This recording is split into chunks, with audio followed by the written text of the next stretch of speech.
നമസ്കാരം. ഓസ്ട്രേലിയൻ ഗോത്രവർഗക്കാർക്കിടയിൽ പ്രചാരമുള്ള ഒരു കഥയുണ്ട്. ആകാശം അവരുടെ തലയ്ക്കുമീതെ താഴ്ന്നിറങ്ങി. മനുഷ്യരൊക്കെ ഇഴഞ്ഞിഴഞ്ഞ് നടക്കുകയാണ്. അവർക്കിടയിൽ ഭക്ഷണക്ഷാമം രൂക്ഷമായി. അവിടെ ഇരുട്ട്. സൂര്യൻ വേറെ എവിടെയോ ആണ്. ഈ ആകാശത്തെ ഒന്ന് ഉയർത്തണം, എന്നാലേ രക്ഷയുള്ളൂ എന്ന് കിളികളെല്ലാവരും കൂടി തീരുമാനിച്ചു. ചെറിയ ചെറിയ പുല്ലുകളൊക്കെ കൊണ്ടുവന്ന് 10,000-കണക്കിന് കിളികൾ ആകാശത്തെ ഉയർത്താൻ വേണ്ടി ശ്രമിച്ചു. ഉയരുന്നില്ല. കിളികളുടെ നേതാവ് പറഞ്ഞു, പാടി ഉയർത്തുക. പാടിയിട്ടും ഉയരുന്നില്ല. കരഞ്ഞുകൊണ്ട് ഉയർത്തുക. കുറേശ്ശെ ഉയർന്നു തുടങ്ങി. ആക്രോശിച്ചുകൊണ്ട് ഉയർത്തുക. അങ്ങനെ പാടിക്കൊണ്ടും കരഞ്ഞുകൊണ്ടും ആക്രോശിച്ചുകൊണ്ടും കിളികൾ ആകാശത്തെ ഉയർത്തുകയും എവിടെയോ മറഞ്ഞു കിടന്നിരുന്ന സൂര്യന്റെ പ്രകാശം താഴെ ഭൂമിയിൽ പതിക്കുകയും ചെയ്തു. മനുഷ്യന് നിവർന്നു നടക്കാം എന്നായി. ഇക്കഥ പറഞ്ഞിട്ട് MT വാസുദേവൻ നായർ പറയും, ഈ കാലഘട്ടത്തിൽ ആകാശം താണു കിടക്കുകയാണ്. കിളികൾ എന്ന് വെച്ചാൽ അത് കലയും സാഹിത്യവും വാക്കുകളുമാണ്. മഷിക്കൂട്ട് എന്ന പ്രസിദ്ധീകരണശാല പുറത്തിറക്കിയിട്ടുള്ള ഉള്ളെഴുത്തുകൾ എന്ന ഈ പുസ്തകം ഇത്തരത്തിൽ വായനക്കാരുടെ മനസ്സുകളെ അറിവിന്റെ സൂര്യപ്രകാശത്തിലേക്ക് ഉയർത്താനും വളർത്താനുമുള്ള ഒരു കൂട്ടായ ശ്രമമാണ്. Reverend doctor Mothi Varkey, doctor George Zachariah, doctor Shiju Sam Varghese എന്നിവർ ചേർന്ന് തയ്യാറാക്കിയിട്ടുള്ള ഈ പുസ്തകം എഴുത്തിന്റെ നടപ്പു ശീലങ്ങളിൽ നിന്ന് മാറി വേറിട്ട രൂപഘടനയാണ് സ്വീകരിച്ചിരിക്കുന്നത്. കത്തെഴുത്തിന്റെ ഗൃഹാതുരമായ ഇന്നലകളിലേക്ക് നമ്മെ കൂട്ടിക്കൊണ്ടുപോകുന്ന വായന പക്ഷേ ഇന്നിൻ്റെയും നാളെയുടെയും വർത്തമാനങ്ങൾ കൊണ്ട് സമ്പന്നമാണ്. നെടുനെടുങ്കൻ ലേഖനങ്ങളാൽ വിരസമായി പോകുമായിരുന്ന വിജ്ഞാന ലോകത്തെ ലളിതസുന്ദരവും അകക്കാമ്പുള്ളതുമാക്കാൻ കഴിഞ്ഞു എന്നതാണ് പുസ്തകത്തിൻ്റെ ഏറ്റവും വലിയ പ്രത്യേകത. ആധുനിക യുവത്വത്തിൻ്റെ ആശങ്കകളെയും ആകുലതകളെയും അതുളവാക്കുന്ന സംശയങ്ങളെയും ദൂരീകരിക്കാനുള്ള ഉത്തരവാദിത്വം അതാതിടങ്ങളിലെ വിദഗ്ധരെ തന്നെയാണ് ഏൽപ്പിച്ചിട്ടുള്ളത്. ഉള്ളൊഴുക്കുകൾ, ഉള്ളൊരുക്കങ്ങൾ, ഉൾച്ചേരലുകൾ എന്നിങ്ങനെ 3 ഭാഗങ്ങളിലായി ഉയർക്കൊള്ളുന്ന ഉള്ളെഴുത്തുകളിലെ കത്തുകളെല്ലാം വായനക്കാരുടെ ഉള്ളുണർത്തുന്നവയാണ്. മയക്കുമരുന്നുകളോട് വിട എന്ന മനു M വർഗീസിന്റെ കത്ത് നോക്കുക. പ്രിയപ്പെട്ട ജെറാൾഡ്, ഇന്നലെ നമ്മുടെ അനീഷ് വീണ്ടും ജോലിക്ക് കയറി.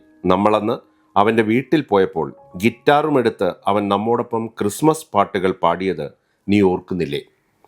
അന്നവൻ വല്ലപ്പോഴും സ്വല്പം കഞ്ചാവ് എടുക്കാറുണ്ട് എന്ന് പറഞ്ഞപ്പോൾ നമ്മൾ ഇരുവരും വ്യത്യസ്തമായാണ് പ്രതികരിച്ചത്. ലഹരിയോട് യാതൊരുവിധ ചങ്ങാത്തവും നല്ലതല്ല എന്ന് ഞാൻ പറഞ്ഞപ്പോൾ ജീവിതത്തിൽ അല്പം ലഹരിയൊക്കെ വേണ്ടേ എന്ന നിലപാടാണ് നീ സ്വീകരിച്ചത്. എന്തായാലും ദീർഘമായ ചികിത്സകൾക്ക് ശേഷം നമ്മുടെ അനീഷ് ജീവിതത്തിലേക്ക് മടങ്ങി വന്നിരിക്കുകയാണ്. ഹോസ്റ്റലിൽ താമസിക്കുന്ന കാലത്ത് കൂട്ടുകാരോടൊപ്പം രാവേറെ പാട്ടുപാടിയിരിക്കുമ്പോഴാണ് അനീഷ് കഞ്ചാവ് ഉപയോഗിച്ചു തുടങ്ങിയത്. അന്നത് തടയാൻ ആരും ഉണ്ടായിരുന്നില്ല. ക്രമേണ അവൻ മറ്റു മയക്കുമരുന്നുകളും ഉപയോഗിച്ചു തുടങ്ങി. അധികം വൈകാതെ അവൻ ബാൻഡ് ട്രൂപ്പിൽ പോകാതെയായി. എഞ്ചിനീയറിംഗ് പഠനം പാതി വഴിക്ക് ഉപേക്ഷിച്ചു. ഹോസ്റ്റലിൽ നിന്നും വീട്ടിൽ മടങ്ങിയെത്തിയതിനു ശേഷം അവൻ വല്ലാത്തൊരു അവസ്ഥയിലായതും കഞ്ചാവ് അനീഷ് എന്ന വട്ടപ്പേര് വീണതും സാമൂഹികമായി ഒറ്റപ്പെട്ടതും നിനക്കറിയാമല്ലോ. ഇത്തരത്തിൽ മക്കൾക്കും സുഹൃത്തുക്കൾക്കും സഹപാഠികൾക്കും ശിഷ്യഗണത്തിനുമൊക്കെ എഴുതുന്ന കത്തുകളാണ് ഉള്ളെഴുത്തുകളുടെ ഉള്ളടക്കം. ആരാണ് ഞാൻ എന്ന ലൈഫ് സ്കിൽ പരിശീലക സ്നേഹ സൂസൻ മത്തായിയുടെ കത്തിൽ തുടങ്ങി മാധ്യമപ്രവർത്തകനായ എബി തരകന്റെ സൗഹൃദമെന്ന ആകസ്മികതയിൽ അവസാനിക്കുന്ന 78 കത്തുകളും അറിവിൻ്റെയും ചിന്തയുടെയും പുതിയ വാതായനങ്ങളാണ് നമുക്ക് മുന്നിൽ തുറന്നു വയ്ക്കുന്നത്. ശരിക്കും ദൈവമുണ്ടോ അച്ഛ എന്ന തലക്കെട്ടിൽ ഡോക്ടർ KM ജോർജ് അച്ഛൻ എഴുതുന്ന കത്ത് തുടങ്ങുന്നത് നോക്കുക. പ്രിയപ്പെട്ട ജെറി, ഞാനിപ്പോൾ ഇടുക്കിയിലെ മലഞ്ചെരുവിൽ കാട്ടരുവിയുടെ തീരത്തുള്ള ഒരു കുടിലിലാണ് താമസം. നീ തുടരെ ദൈവമുണ്ടോ എന്ന് എന്നോട് ചോദിച്ച് ഞാനും ഇപ്പോൾ സംശയിച്ചു തുടങ്ങി. ദൈവമുണ്ടോ? എല്ലാ വിശ്വാസികളും ഒരിക്കൽ എത്തിച്ചേരുന്ന ഈ സംശയത്തിന് അച്ഛൻ നൽകുന്ന മറുപടി ആരെയും ദൈവത്തിലേക്ക് അടുപ്പിക്കുന്ന വാക്കുകളാൽ സമ്പന്നമാണ്. ഡോക്ടർ ഗീവർഗീസ് കൂറിലോസ് നാലന്നാക്കൽ പാപത്തെയും ക്ഷമയെയും പറ്റി എഴുതുന്ന കത്തിൽ പാപത്തെക്കുറിച്ചുള്ള പരമ്പരാഗത സങ്കല്പങ്ങൾ മാറ്റി എഴുതുന്നുണ്ട്. പാപം എന്ന വാക്ക് കേട്ടാൽ പെട്ടെന്ന് നിങ്ങളുടെ മനസ്സിൽ വരുന്നത് എന്തൊക്കെയാണ്? മദ്യപാനം, പുകവലി, നുണ പറയുന്നത്, പള്ളിയിൽ പോകാത്തത്, ലൈംഗിക സദാചാരവുമായി ബന്ധപ്പെട്ട കാര്യങ്ങൾ തുടങ്ങിയവയൊക്കെ ആയിരിക്കും അല്ലേ?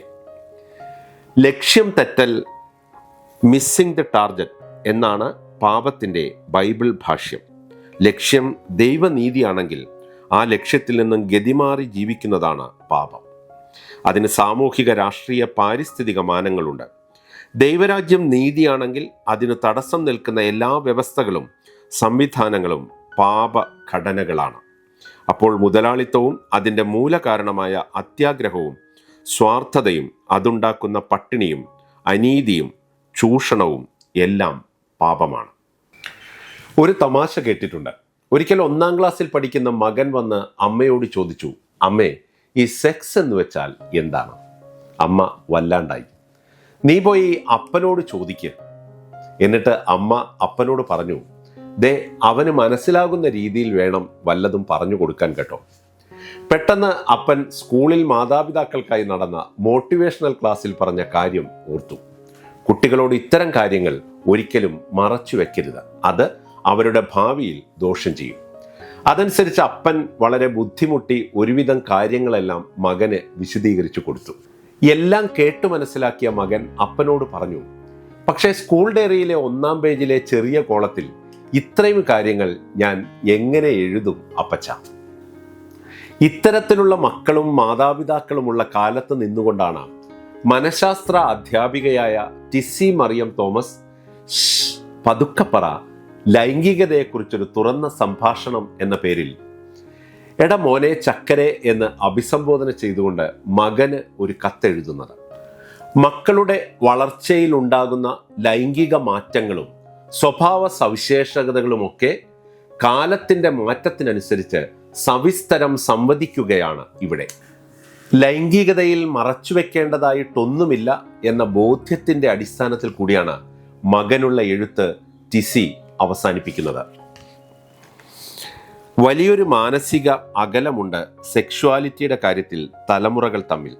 അതിനെ അഡ്രസ് ചെയ്യാനുള്ള പക്വതയാർജിക്കൽ ഒരു വലിയ മാറ്റമാണ്. പതുക്കെപ്പറ എന്ന് അടക്കം പറയാതെ നമ്മുടെ യുവാക്കൾ ഉള്ളുറപ്പോടെ വന്ന് അവരുടെ സെക്ഷ്വാലിറ്റിയെ എക്സ്പ്ലോർ ചെയ്യട്ടെ. അവർ ഇടയ്ക്ക് തട്ടിത്തടയുമ്പോൾ കൈത്താങ്ങാകാൻ നമുക്കും കഴിയണം അല്ലേടാ. നിർത്തുക തൽക്കാലം, നിന്റെ ജനനി. വിശ്വാസത്തിന്റെ നാനാർത്ഥങ്ങളെക്കുറിച്ച് ചർച്ച ചെയ്യുന്ന കത്തിൽ സക്കറിയ മാർ സേവേറിയോസ് മെത്രാപ്പോലിത്ത എഴുതുന്നു, നമ്മുടെ ബുദ്ധിക്കും ഭാവനയ്ക്കും അതീതമായ ഒരിടത്തിലേക്കുള്ള പ്രയാണമാണ് വിശ്വാസം. അത് നമ്മുടെ ബുദ്ധിയുടെ പരിമിതിയെ തിരിച്ചറിയുന്ന മുഹൂർത്തമാണ്. നമ്മളെ കൂടുതൽ വിനയമുള്ളവരാക്കുന്ന ബോധ്യമാണ്. എന്നാൽ യുക്തിക്കപ്പുറമായ വിശ്വാസം എന്നതുകൊണ്ട് യുക്തിയുടെ സമ്പൂർണമായ നിരാസം എന്ന് ഞാൻ അർത്ഥമാക്കുന്നില്ല. ബുദ്ധി ദൈവത്തിൻ്റെ ദാനവും മനുഷ്യരുടെ സാധ്യതയുമാണ്. പ്രശസ്ത സിനിമാ സംവിധായകൻ ബ്ലസ്സി സഹപാഠിയുടെ മകൻ ബോബിക്കെഴുതുന്ന കത്ത് സ്വന്തം ജീവിതത്തെക്കുറിച്ചാണ്. നമ്മൾ ആത്മാർത്ഥമായി ഒരു കാര്യം ആഗ്രഹിച്ചാൽ ലോകം മുഴുവൻ കൂടെ നിൽക്കും എന്ന പൗലോ കൊയ്ലോയുടെ വാചകം ഉദ്ധരിക്കുന്ന ഈ കത്തിൽ തൻ്റെ സിനിമാ ജീവിതമാണ് ബ്ലസ്സി അനാവരണം ചെയ്യുന്നത്. ഞാൻ എന്തുകൊണ്ട് ഫിലിം മേക്കറായി എന്ന ചോദ്യം എന്നെ സംബന്ധിച്ച് ഒട്ടും പ്രസക്തമല്ല എന്നതാണ് സത്യം. കാരണം കുട്ടിക്കാലം മുതൽ മറ്റെന്തെങ്കിലും ആകണമെന്നോ ആകുമെന്നോ ഞാൻ ഒരിക്കലും ആഗ്രഹിച്ചിട്ടില്ല, ചിന്തിച്ചിട്ടുമില്ല. ഞാൻ 5-ാം ക്ലാസ്സിൽ പഠിക്കുമ്പോൾ ഭാവിയിൽ ആരാകണം എന്ന് അമ്മ ചോദിച്ചു. ഒരു സിനിമാ സംവിധായകനാകണം എന്നാണ് ഞാൻ മറുപടി പറഞ്ഞത്. തിരുവല്ലയിലെ എൻ്റെ വീടിൻ്റെ സമീപത്തുള്ള ദീപ തിയേറ്ററിൽ നിന്നും ഒഴുകിയെത്തുന്ന സിനിമാ പാട്ടുകളുടെ ചിറകിലേറിയാണ് ഞാൻ കുട്ടിക്കാലത്ത് സിനിമ സ്വപ്നം കണ്ടു തുടങ്ങിയത്. തിയേറ്റർ ഉടമയും എൻ്റെ പിതാവും അടുത്ത സുഹൃത്തുക്കളായിരുന്നതുകൊണ്ട് പ്രൊജക്ടർ റൂമിൽ നിന്നും ഫിലിം റോളിൻ്റെ കഷ്ണങ്ങൾ കിട്ടുമായിരുന്നു. അവയിൽ ലൈറ്റ് അടിപ്പിച്ച് ഭിത്തിയിൽ സിനിമ പ്രദർശിപ്പിക്കുന്നത് എൻ്റെ പ്രധാന വിനോദമായിരുന്നു. സിനിമ മാത്രം ആഗ്രഹിച്ച ഞാൻ ഒടുവിൽ പി പത്മരാജൻ്റെ ശിഷ്യനായി. 18 വർഷം പ്രശസ്തരായ പല സംവിധായകരുടെയും കീഴിൽ സഹസംവിധായകനായി പ്രവർത്തിച്ചു. അങ്ങനെ കാഴ്ച എന്ന സിനിമയിലൂടെ ഞാൻ ഫിലിം മേക്കറായി.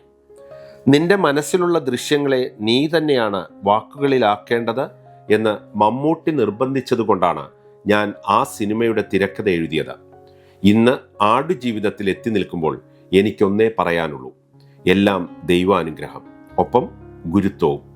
ഞാൻ ഗുരുത്വത്തിൽ ഏറെ വിശ്വസിക്കുന്നു. പ്രാർത്ഥനയും ഗുരുത്വവുമാണ് എന്നെ നയിക്കുന്നത്.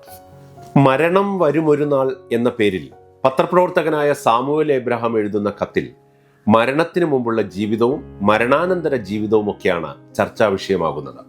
നമ്മുടെ ജീവിതത്തിൽ ഒരു ഫോണിന്റെ ബാറ്ററി ഇൻഡിക്കേറ്റർ പോലെ ജീവിത സമയം കാണിക്കുന്ന ഒരു സൂചിക ഉണ്ട് എന്ന് സങ്കല്പിക്കുക. നമ്മൾ എപ്പോൾ മരിക്കും എന്ന് ബാറ്ററി തീരുന്നത് പോലെ കൃത്യമായി കാണിച്ചു തരുന്ന ഒന്ന്.